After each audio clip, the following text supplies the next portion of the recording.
My parents declined to cover $85,000 to save my son's life, yet spent $230,000 on my sister's lavish wedding. Years later, they showed up, and I closed the door. Complete story. Disclaimer: our stories draw on real-life events, but are artfully rewritten for entertainment. Any resemblance to actual people or circumstances is purely coincidental. Can you imagine having to choose between your dying child's last hope and your family's endless obsession with a lavish wedding? Because that was my reality. My parents, the people who were supposed to be there for me no matter what, looked me in the eye and said no. And what they chose instead, it will absolutely shock you. Emily, we don't have that kind of money just lying around. You need to be realistic about this. My father's voice cut through the air, sharp and unyielding. He stood framed in my tiny apartment doorway, arms crossed, face a mask of stern disapproval.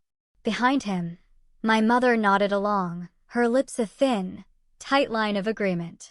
My 7-year-old son, Ethan, was asleep in the next room, his breathing labored even with the oxygen machine humming softly beside his bed. Medical bills were scattered across my kitchen table like accusations, each one a stark reminder of my failure. $85,000. That was the number. The amount the specialist quoted for the experimental treatment that could save Ethan's life.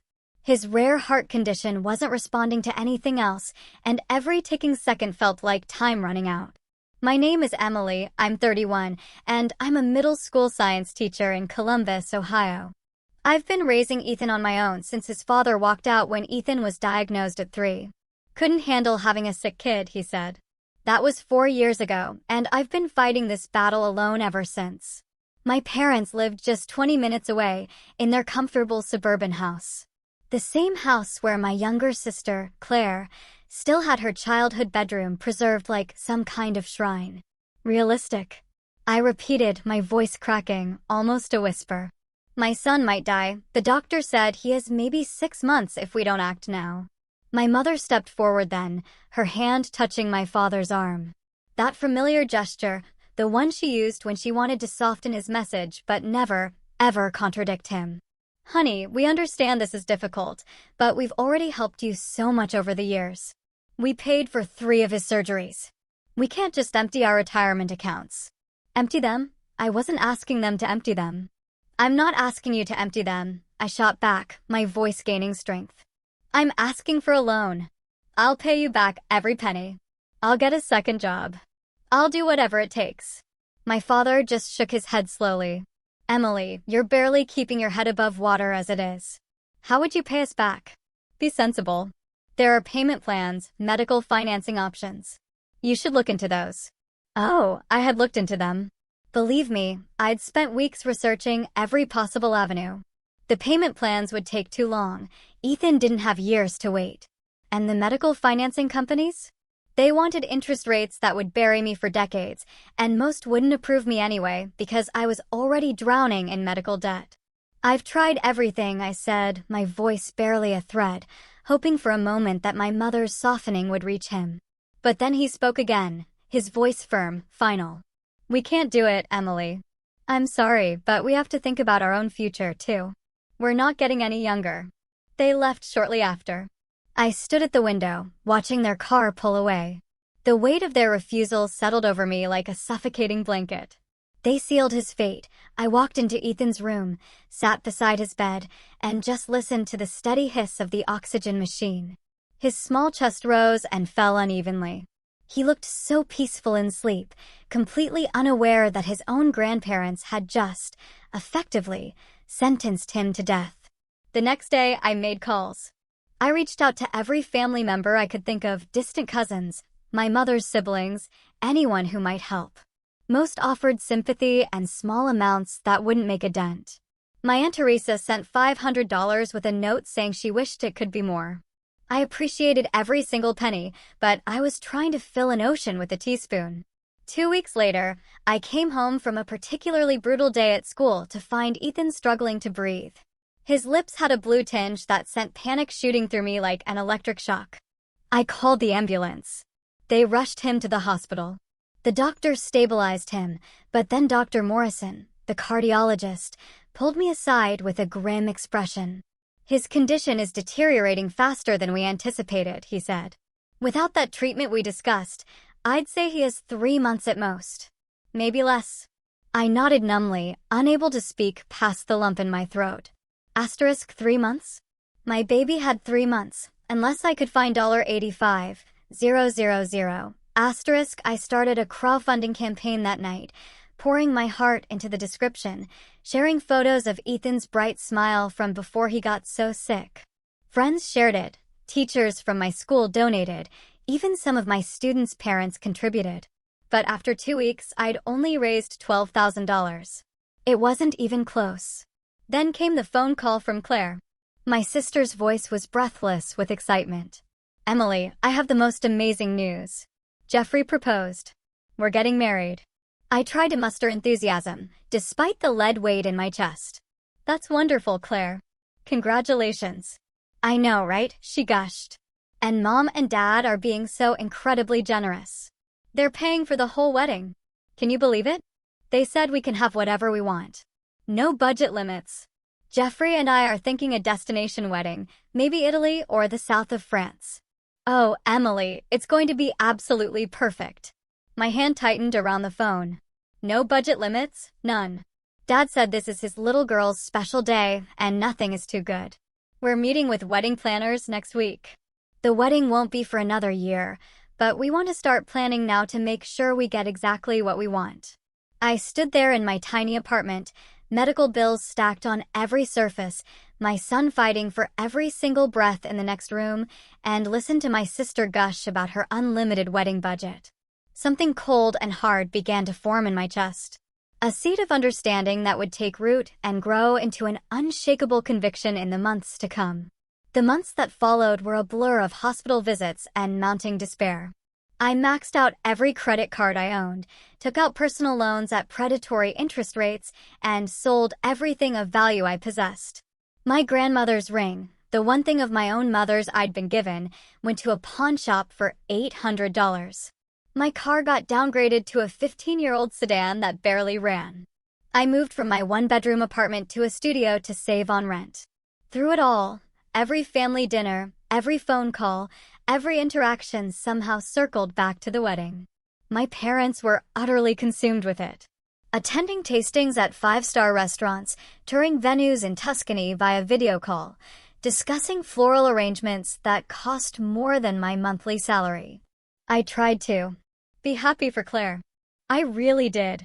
She was my little sister, and there had been a time when we were close.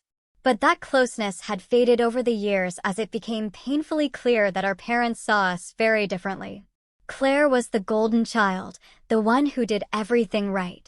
She graduated college with honors, landed a prestigious job at a marketing firm, dated the right kind of men from good families. And me? I was the one who got pregnant at 23 by a man who turned out to be worthless, who chose teaching instead of a more lucrative career, who couldn't even keep her son healthy. One evening in July, my mother called. "Emily, honey, we need to talk about the wedding." "What about it?" I was exhausted, having just finished a summer school session and spent 3 hours at the hospital with Ethan. "Well, Claire wants you to be a bridesmaid, of course. But the dresses are going to be about $300, and we need you to order yours soon." $300. I did the math in my head. That was almost enough for 2 weeks of Ethan's medications. "I don't know if I can afford that right now." There was a pause. "Emily, this is your sister's wedding. I know that things are really tight." "Ethan's medical expenses, you're always talking about Ethan's medical expenses," my mother interrupted, her voice taking on an unmistakable edge. "I understand he's sick, but life goes on for the rest of us. This is Claire's special day." I closed my eyes. "Can I think about it? The deadline for ordering is next week. Claire has her heart set on having you in the wedding party." After we hung up, I sat in the dark of my studio apartment and just cried. How had it come to this? How had my family become so utterly blind to what was happening? My son was dying, and they were worried about bridesmaid dresses and seating charts. Ethan's condition continued to decline. The experimental treatment was no longer an option. We'd missed the window. The doctor shifted to palliative care, focusing on keeping him comfortable. Every day, I watched my son fade a little more, his bright spirit dimming along with his physical strength. He stopped asking when he could go back to school. He stopped talking about wanting to be a scientist when he grew up. He knew, in the way children somehow know, that he was running out of time. I took a leave of absence from teaching to be with him. My principal was understanding, but it was unpaid leave, which meant my already precarious financial situation became catastrophic. I applied for every assistance program, every grant, every charity I could find. Most had waiting lists months long or criteria I didn't meet. In September, 5 months after my parents refused to help, Claire's bachelorette party happened. My mother called to tell me all about it. They'd rented a villa in Napa Valley for spa treatments, a private chef. It was absolutely magical, my mother gushed. Claire was so happy. You should have seen her face. How much did it cost? I asked, unable to stop myself. Oh, I don't know exactly. Your father handled all that. Maybe $10,000, but it was worth every penny to see Claire so joyful. $10,000, more than a tenth of what could have saved Ethan, spent on a single weekend party. I felt something inside me crack. A foundation of familial loyalty that I'd been clinging to despite everything. That sounds wonderful, I said flatly. You know, Emily, I wish you'd try to be more excited about this wedding. Claire feels like you're not really supporting her. I laughed, a harsh, humorless sound that startled even me. Claire feels I'm not supporting her? She does. She's noticed you've been distant, and you still haven't confirmed whether you'll be a bridesmaid. I can't afford the dress, Mom. I told you that. Well, maybe if you managed your money better, you wouldn't always be in this position. The words hung in the air like poison. Managed my money better, as if I had been spending frivolously instead of fighting to keep my child alive. As if the crushing weight of medical debt was some kind of personal failing rather than the result of a broken healthcare system and a family that chose fancy parties over their grandson's life. I have to go, I said. Ethan needs me. Of course, he does, my mother replied, and I heard the unspoken judgment in her tone. You know, Emily, maybe if you weren't so focused on Ethan's problems all the time, you'd be able to enjoy life more. Claire manages to balance everything so well. I hung up without saying goodbye. October brought a cold snap that seemed to settle into my bones. Ethan was in and out of the hospital, his small body fighting a battle it couldn't win. The doctors spoke in hushed tones about weeks, not months. I spent every moment I could beside his bed, reading him his favorite books, telling him stories about what heaven might be like, holding his hand through the pain. My parents visited occasionally, usually on their way to or from some wedding-related appointment. They'd stay for 20 minutes, pat Ethan's hand awkwardly, and leave with expressions of relief. It was hard to watch their discomfort around their dying grandson.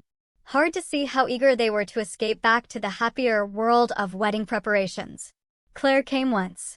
She stood in the doorway of Ethan's hospital room, perfectly dressed in designer clothes that probably cost more than my rent, and barely made it 5 minutes before claiming she had to leave for a dress fitting. He's so thin, she whispered to me in the hallway, as if this was news, as if I hadn't watched my son waste away day by day. Yes, I said simply. It must be so hard for you.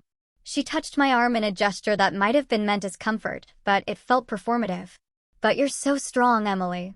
You always have been strong. I'd heard that word so many times in the past year, usually from people who were relieved they didn't have to be. Strong enough to handle this alone. Strong enough not to need help. Strong enough to watch your child die while your family spent a fortune on a party. The wedding is in 3 weeks, Claire continued. I really hope you'll reconsider being a bridesmaid. It would mean so much to me, and it might be good for you, you know? A chance to celebrate something happy, to have a break from all this. A break. As if I could take a vacation from my son's death.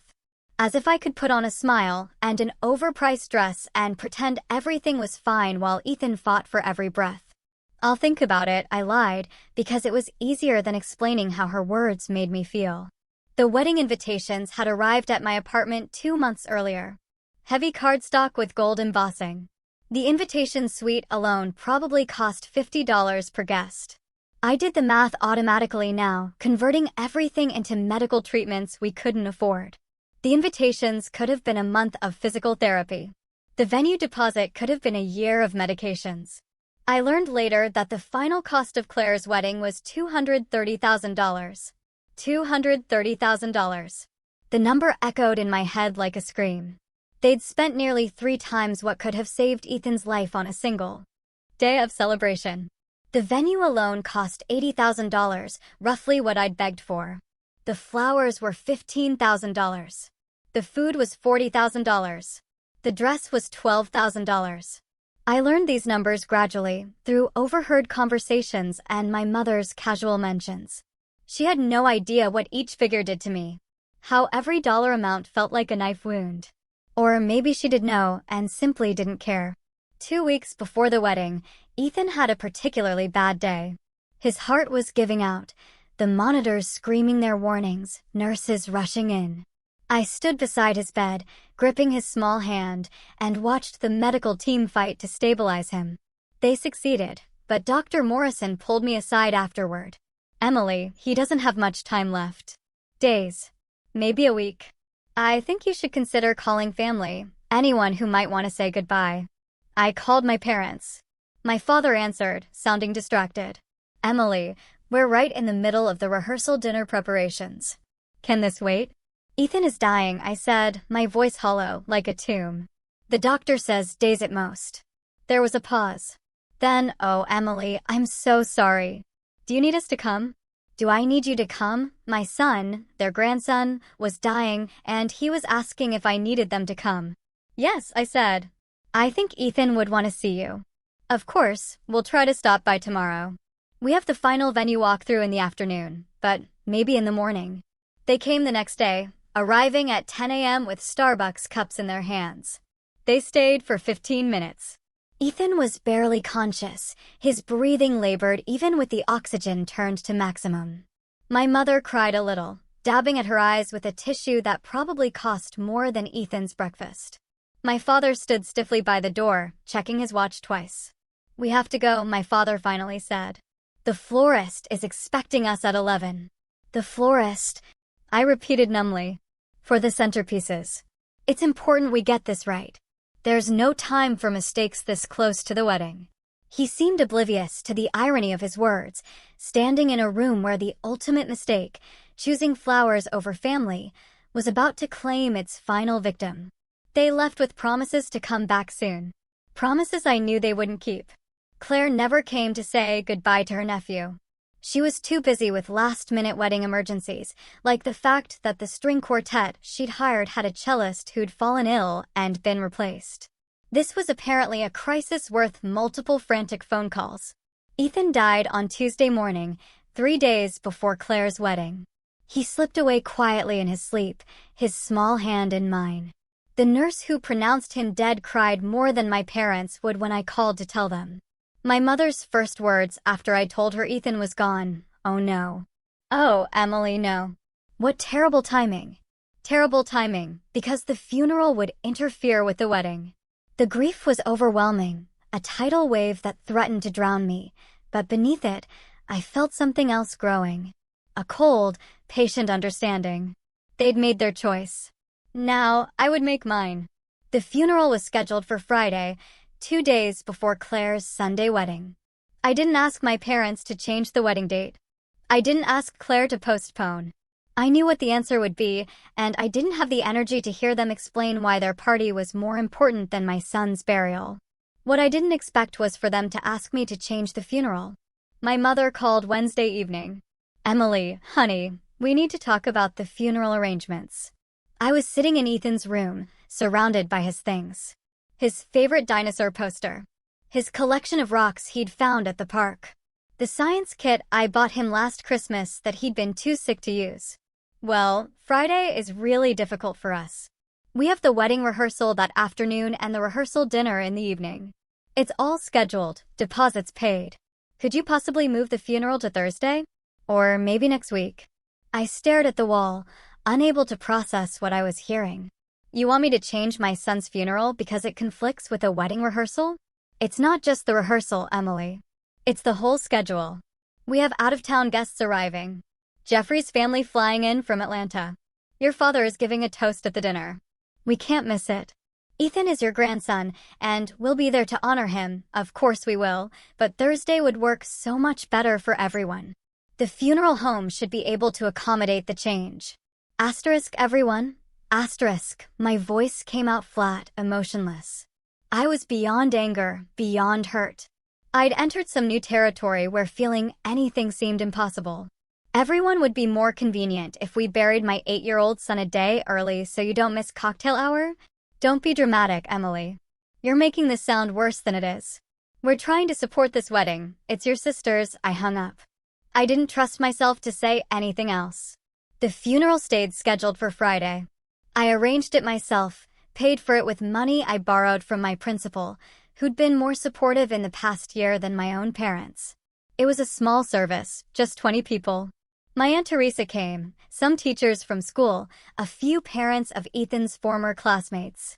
My parents arrived 45 minutes late, dressed in clothes clearly chosen for the wedding festivities to follow. They stayed for the service, but left immediately after, skipping the small reception I'd organized at my apartment. We really have to go, my mother said, kissing my cheek with lips that barely made contact. Claire is having a crisis about the seating arrangements, but it was a lovely service. Emily, very tasteful. Tasteful. My son's funeral was tasteful. I watched them leave, watched them drive away to their important appointments and critical emergencies, and I felt something inside me turn to stone. The grief was still there, crushing and absolute, but it was contained now, locked behind a wall of ice-cold clarity. Saturday, I spent alone in my apartment, surrounded by sympathy cards and medical bills. The crowdfunding campaign that had raised $12,000 had been closed, the money used up months ago on treatments that only delayed the inevitable. I owed $73,000 in medical debt, had maxed out credit cards totaling another $25,000, and my rent was 2 months overdue. Ethan's death hadn't ended my financial nightmare. It had just made it pointless. My phone buzzed with messages from distant relatives and friends asking if I was okay, if I needed anything. I didn't respond. What I needed was impossible. I needed my son back. I needed my parents to have been different people. I needed to wake up and discover the past year had been a nightmare. Sunday morning, Claire's wedding day. I woke at dawn. I hadn't planned to think about it. I hadn't wanted to acknowledge it was happening, but my phone lit up with a text from my mother. Wish you were here to share this special day. Claire looks absolutely stunning. I stared at that message for a long time. Wish you were here, as if I'd simply chosen not to attend, as if I was missing it because of a scheduling conflict rather than because I'd buried my son 2 days earlier. I got dressed and went for a walk. Columbus was beautiful in late October, leaves turning golden red. Ethan had loved autumn. We'd planned to go to the pumpkin patch this year, just one more thing that would never happen. My phone continued buzzing throughout the day. Photos from the wedding. My mother had added me to some kind of group chat with extended family. I watched the images load one by one. The venue in Tuscany, photographed at golden hour. Claire in her designer gown, a dress that cost more than most people's cars. The floral arrangements, elaborate and excessive. The 5-tier cake. The champagne tower. The string quartet playing on a terrace overlooking Vineyard Hills. $230,000 of celebration while my son's body lay in a cemetery where I couldn't even afford a proper headstone yet. I scrolled through the photos with a strange sense of detachment. Everyone looked so happy. My father in his tuxedo, beaming with pride. My mother, elegant in her mother-of-the-bride dress that probably cost $3,000. Claire and her new husband, faces glowing with joy and possibility. Extended family members I'd called, begging for help, now dressed in their finest, celebrating with champagne that cost more per bottle than they donated to Ethan's treatment fund. One photo showed my parents dancing, my mother's head thrown back in laughter. The caption read, "Best day ever." So blessed. I set my phone down and walked to the bathroom. I looked at myself in the mirror. I'd lost 15 pounds in the past month, and my eyes were sunken, circled with dark shadows. I looked like I'd aged 10 years. I looked like someone who'd watched their child die while their family partied. That night, alone in my studio apartment, I made myself a promise. This wasn't over. They thought they could discard Ethan's life, discard me, and move on to their happy celebrations without consequence. They thought their money, their social standing, and their self-centered priorities could insulate them from accountability. They were wrong. I didn't know how yet, but I would make them understand what they'd done. I would make them feel a fraction of what I'd felt. Not revenge, exactly. Justice. A reckoning. I pulled out a notebook and started writing down everything. Every conversation, every refusal, every dollar amount. I documented the timeline. When I'd asked for help, when they'd refused, when Claire's wedding planning began, when Ethan died.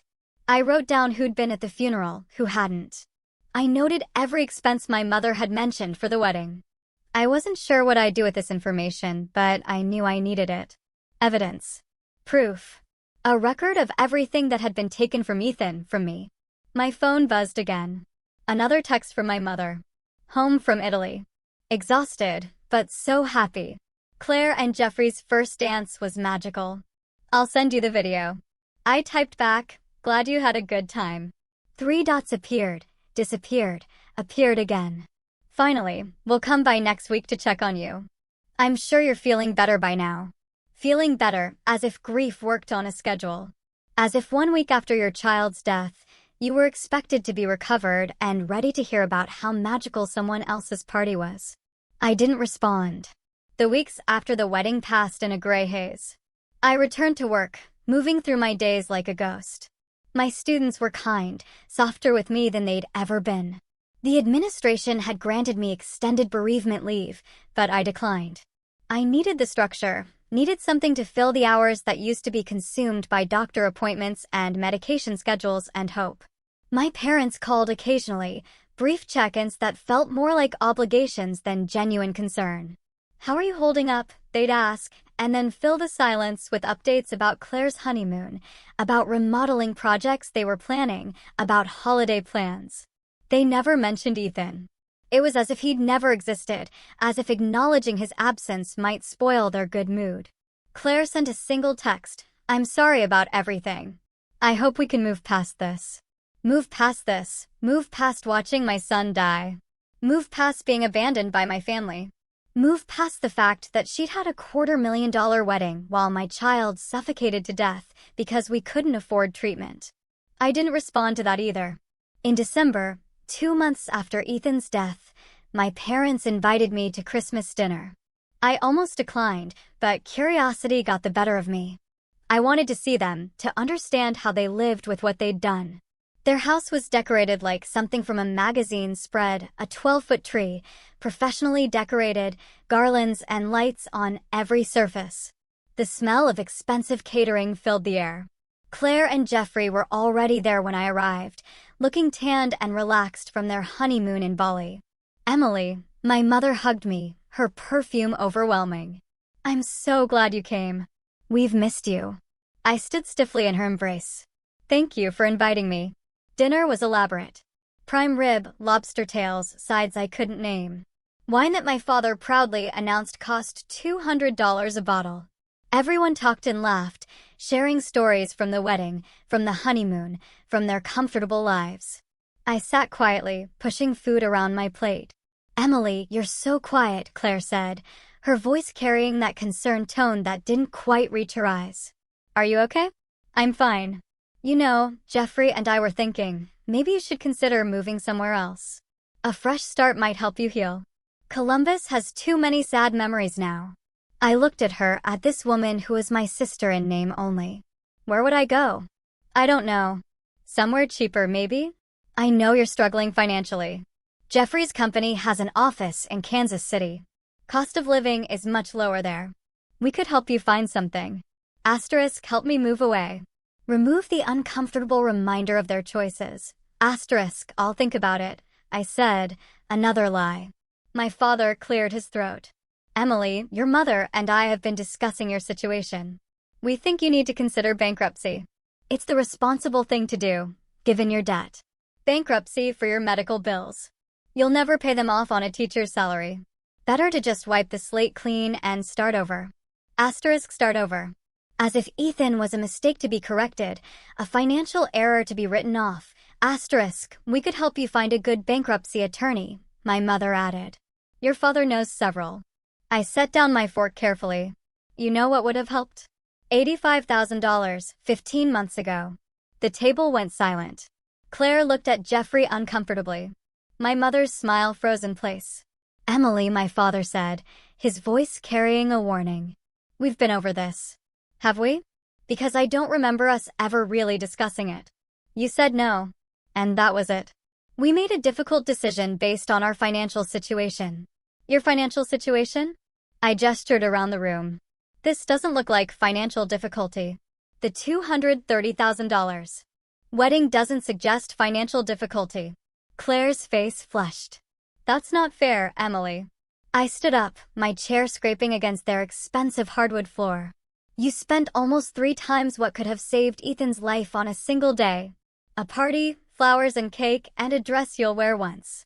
Emily, that's enough, my father said, standing as well. His face was red, angry. We made the choice we thought was right. We're not going to apologize for supporting your sister's happiness and Ethan's life? What about supporting that? He was sick, my mother said, her voice shaking.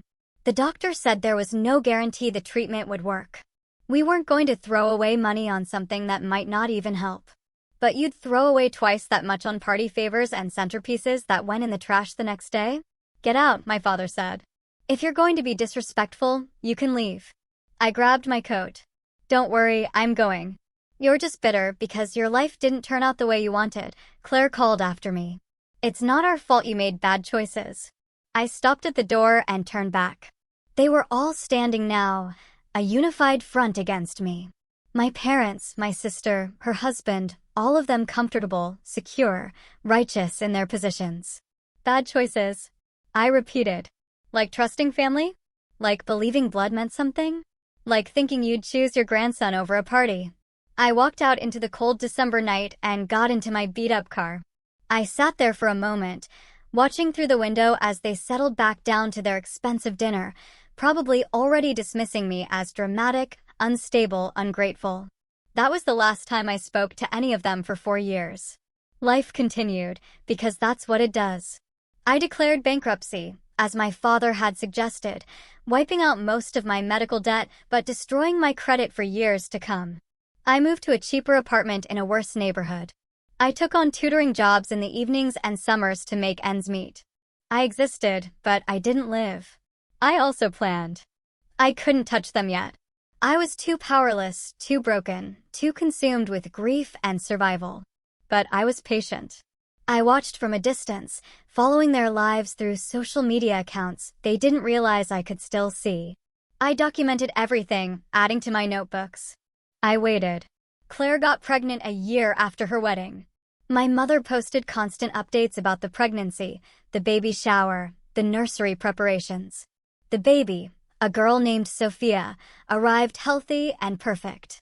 Photos showed my parents beaming, holding their first grandchild, as if Ethan had never existed, as if Sophia was their first and only. I saw one comment on my mother's Facebook post from a distant cousin, your first grandchild. So exciting. My mother's response, yes, we're over the moon. Not a correction, not even an acknowledgement that another grandchild had existed, had died, had mattered. Ethan had been erased from the family narrative. I took a screenshot and added it to my collection. 2 years after Ethan's death, I went back to school, online classes at night, working toward a master's degree in education administration. I was promoted to assistant principal after 3 years. The salary was very good. I was building something slowly and deliberately. I also started saving money. Every extra dollar went into a separate account, one I never touched. I didn't know what I was saving for exactly, but I knew I'd need resources eventually. Power required capital. During those years, my parents tried to reach out occasionally. Birthday cards with generic messages.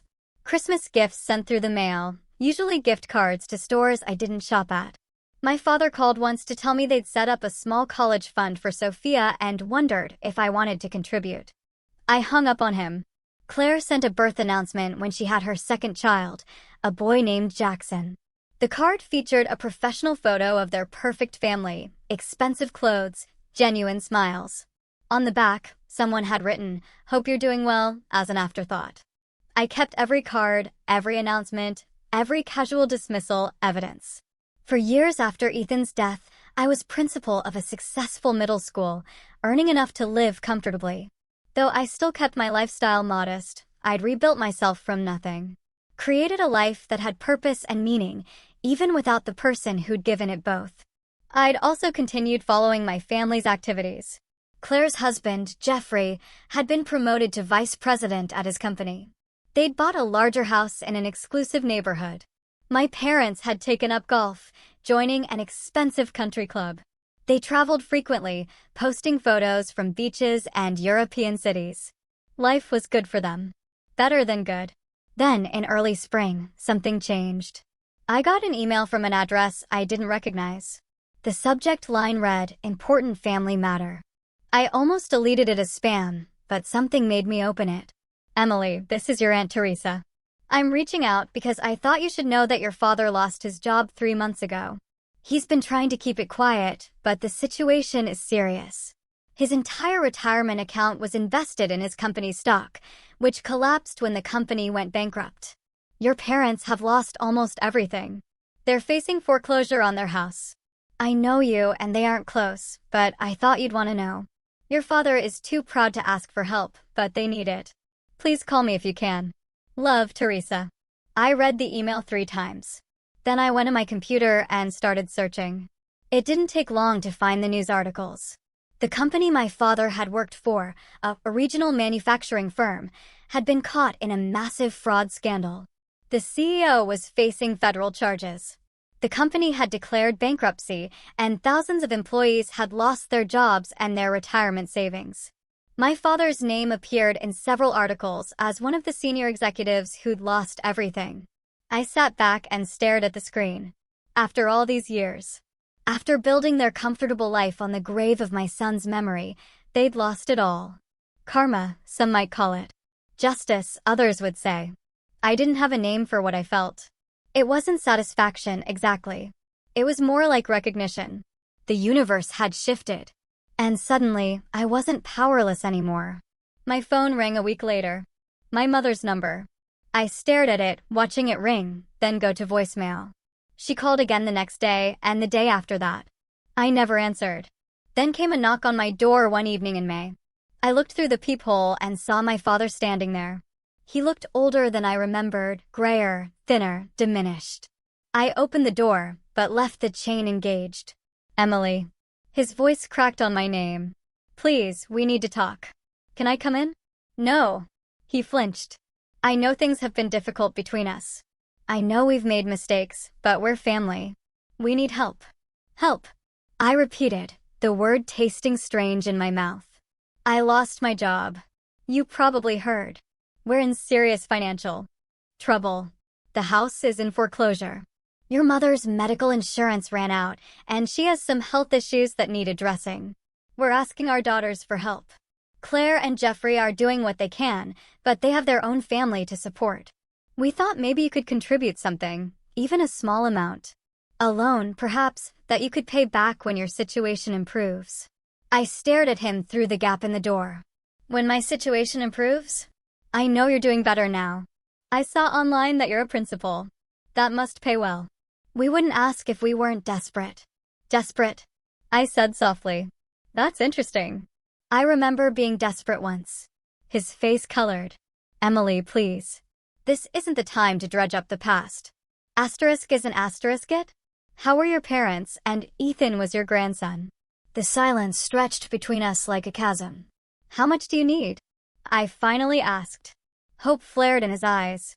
"We owe about $90,000 on the house. If we could come up with that amount, we could keep it. But anything would help. Even $20,000 or $30,000 would give us time to figure something out. $90,000. More than what could have saved Ethan." I felt something cold and final settle in my chest. "I'll think about it," I said, and closed the door in his face. Behind the closed door, I leaned against the wall and smiled. Finally, after 4 years of waiting, of planning, of building myself back up from nothing, the opportunity I'd been waiting for had arrived. Now came the reckoning. I didn't contact my parents for 2 weeks. Let them wait. Let them wonder. Let them feel the anxiety of uncertainty. Every day that passed, their situation grew more dire. I knew this because I'd started checking the public foreclosure listings.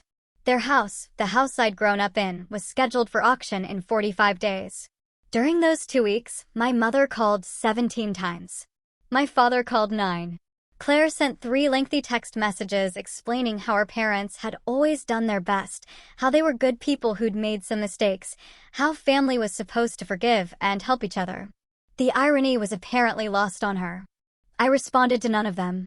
Instead, I did research. I looked into their financial situation as thoroughly as I could from the outside. The house was worth about $320,000, and they owed $90,000. They had equity, but not enough to start over somewhere nice. They'd have to move to a modest apartment, maybe in a less desirable area. They'd have to learn to live on Social Security and whatever my father could scrape together from a new job, if anyone would hire a 63-year-old disgraced executive. It would be hard for them. Humbling. A complete reversal of the comfortable life they'd built. But they'd survive. That was the difference between their situation and what Ethan had faced. They weren't going to die. They were just going to be uncomfortable. On the 15th day, I finally called my father back. "Emily?" He sounded breathless, desperate. "Thank God. I was so worried you wouldn't call. I've been thinking about your request." I could hear the hope in his voice, pathetic and naked. "I want to meet all of you. You, Mom, and Claire. We need to have a conversation." "Of course. Of course. When? Where?" "We can come to you, or we can meet somewhere neutral, whatever you prefer." "My apartment. Saturday at 2 p.m. We'll be there." "Thank you, Emily. You don't know what this means to us." I hung up without responding. Saturday arrived, cold and gray. Appropriate weather for what I had planned. I'd spent the morning preparing, arranging chairs in my small living room, setting out a folder on the coffee table. I'd printed documents, organized them chronologically. Everything was ready. They arrived at exactly 2 p.m., all 3 of them. My father looked worse than he had at my door, his suit hanging loose on a frame that had lost weight. My mother seemed to have aged a decade, her hair grayer than I remembered, her face lined with worry. Claire looked uncomfortable, dressed too formally for my shabby apartment, clutching her designer purse like a shield. "Emily," my mother said, moving as if to hug me. I stepped back. "Sit down." They arranged themselves on my second-hand couch, sitting close together like children called before a principal, which I suppose they were. I remained standing. "You asked me for $90,000. We know it's a lot," my father started. "But we're prepared to offer collateral, to sign a formal loan agreement. We'd pay you back with interest." "How?" I asked flatly. "You have no income. Mom doesn't work. What would you use to pay me back?" "I'm looking for work. Something will come through at 63, with your reputation attached to a fraud scandal." He flinched. "That wasn't my fault. I had no idea what the CEO was doing." "Ignorance isn't innocence. You were a senior executive. You should have known." I picked up the folder from the coffee table.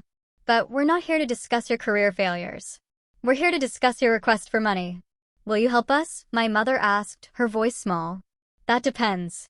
I have some questions first." I opened the folder and pulled out the first document. "Do you remember this conversation?" "May 16th, 4 years ago. I came to you and asked for $85,000 to pay for Ethan's treatment." My mother's face went pale. "Emily, we've been over this, have we?" "Because I don't think we have." "Not really." "Not honestly." I held up the document, a printout of my original crowdfunding page, with the treatment cost clearly listed. $85,000. "You told me you couldn't afford it, that you had to think about your own retirement, that I needed to be realistic." "We made the best decision we could at the time," my father said stiffly. "Did you?" I pulled out another paper. "This is a receipt from Claire's wedding planner. Total cost of services, $230,000. Paid in full by you, 18 months after you told me you couldn't afford $85,000 to save your grandson's life." Claire stood up. This isn't fair. You're twisting everything. Sit down, I said, my voice hard enough that she obeyed. I'm not finished. I pulled out more documents, laying them on the coffee table one by one. Wedding venue, $80,000. Flowers, $15,000. Catering, $40,000. Dress, $12,000. Photographer, $8,000. Bachelorette party, $10,000.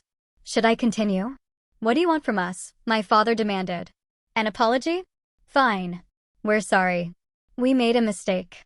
Is that what you want to hear? A mistake? I repeated softly.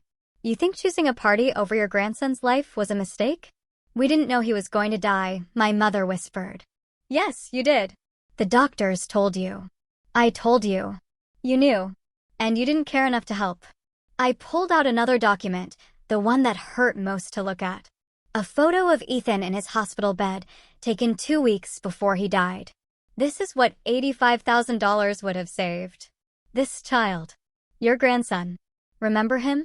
My mother started crying. Claire looked away. My father stared at the photo with an expression I couldn't quite read. Emily, please, my mother said through her tears. We know we failed you. We know we should have done more. But we can't change the past. We can only ask for your mercy now. Mercy, I placed the photo back in the folder carefully. That's interesting. I don't remember receiving much mercy when I begged you for help.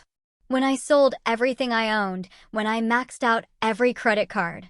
When I moved to a studio apartment and ate ramen so I could afford Ethan's medications. We didn't understand how bad it was, my father said. Didn't you? I told you multiple times. I showed you the medical bills. I explained that without treatment, he would die. What part of that was unclear? Silence. But you understood perfectly well how important Claire's wedding was.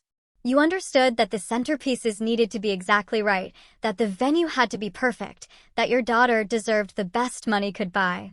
I sat down across from them, my voice calm and measured. Here's what I've learned in the past 4 years. You didn't help Ethan because you didn't want to. It wasn't about the money. You had the money. You proved that. It was about choice. You chose what mattered to you. That's not true. Claire protested. They were trying to protect their retirement. Were they? Because they spent almost 3 times their retirement concerns on your wedding. Math doesn't lie, Claire. Priorities don't lie. My father leaned forward. Emily, I understand you're angry. You have every right to be. But are you really going to punish us now when we need you most? Are you going to be as cruel as you think we were? Cruel? I said, tasting the word.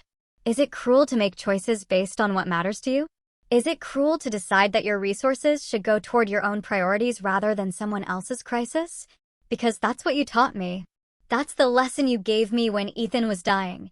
So, you won't help us, my mother said flatly. I didn't say that. I picked up the folder and pulled out a check I'd prepared. I'm willing to give you $90,000. Hope bloomed on their faces, desperate and immediate. However, I continued, there are conditions. Anything, my father said quickly. We'll sign whatever you want. Payment plans, interest, collateral. It's not about payment. I set the check on the table between us. It was made out for $90,000, dated for today. The first condition is that you acknowledge here, and now that you chose Claire's wedding over Ethan's life, that you had the money and refused to help. I want to hear you say it. They stared at me. Claire looked at her parents. You don't have to do this. She's trying to humiliate you. Yes, I agreed. I am. Just like you humiliated me when I begged for help. When I stood in your doorway with medical bills and you told me to be realistic. When I buried my son alone because you had a rehearsal dinner. So yes, I want you to say it out loud that you made a choice and Ethan died because of it. My mother was crying harder now. My father's face was red, but they needed that check. They needed it desperately. We chose the wedding, my father finally said, his voice barely audible. We had the money, and we chose to spend it on Claire's wedding instead of Ethan's treatment. And? I prompted. And he died because we didn't help. Mom? I looked at my mother. We should have helped you, she whispered. We should have saved him.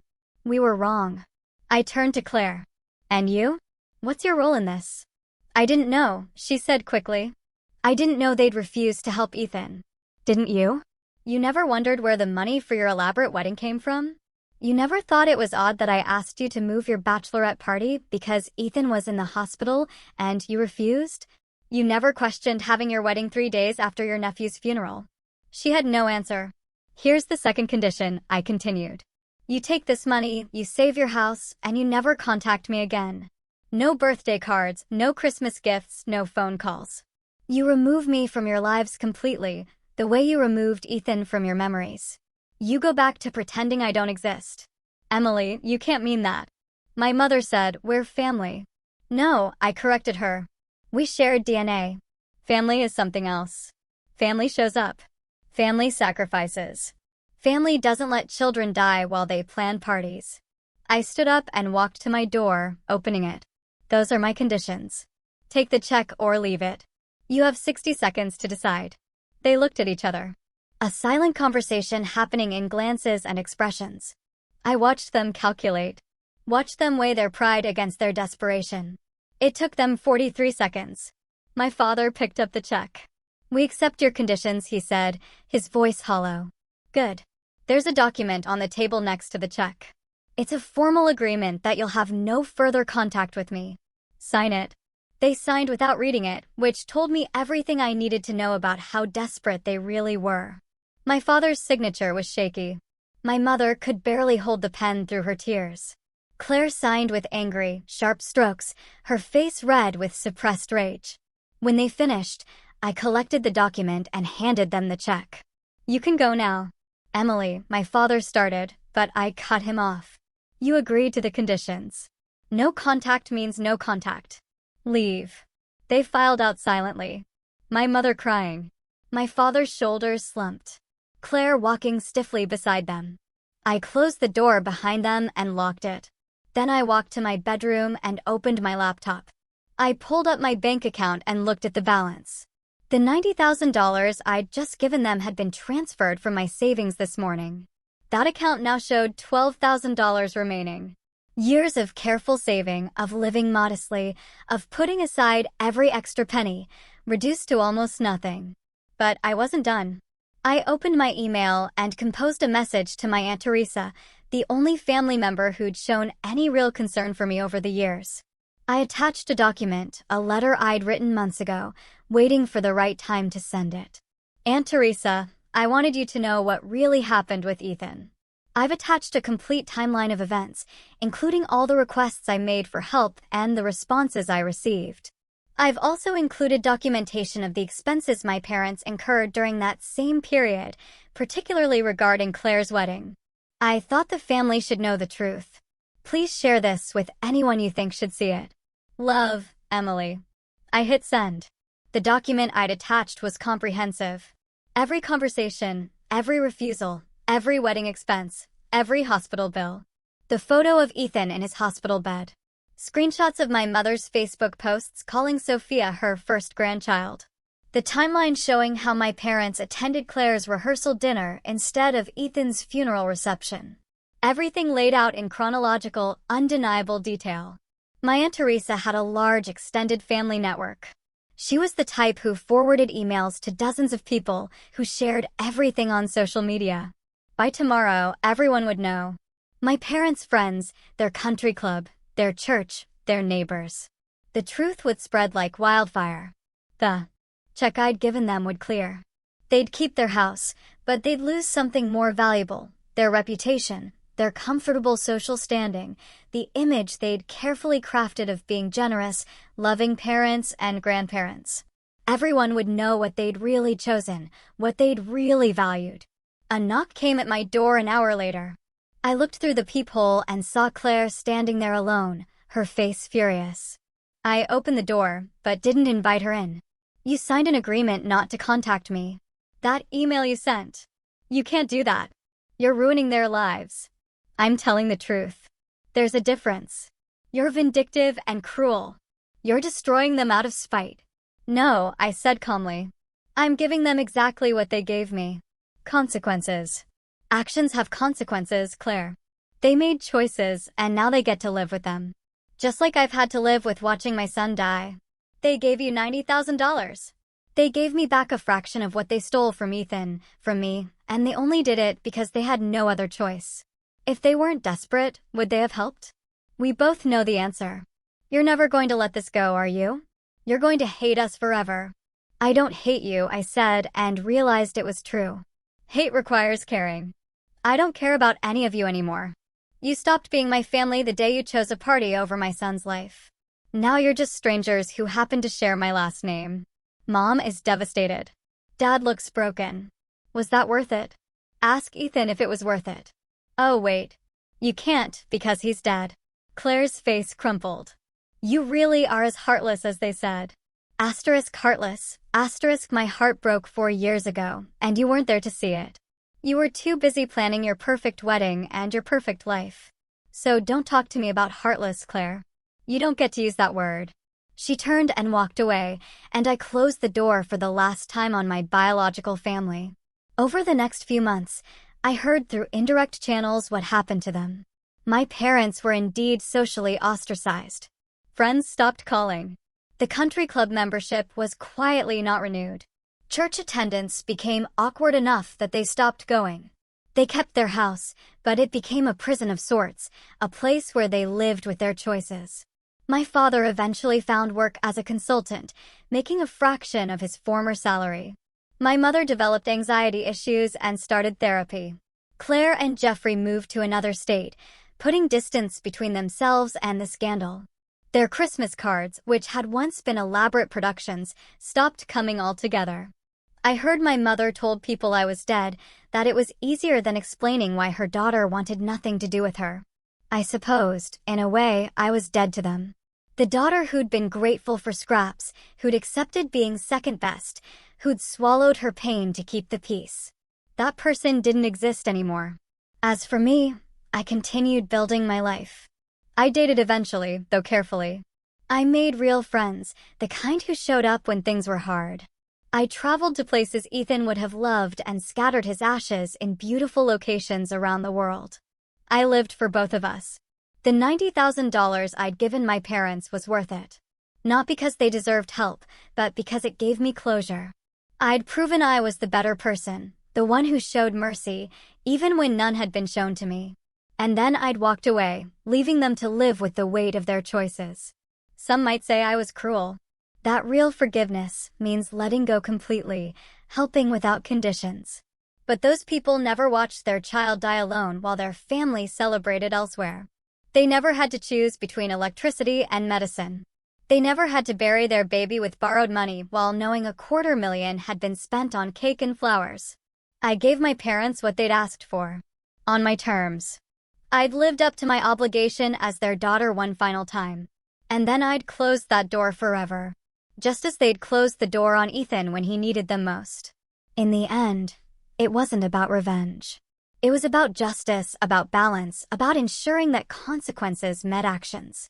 They taught me that family was conditional, that love had limits, that some lives mattered more than others.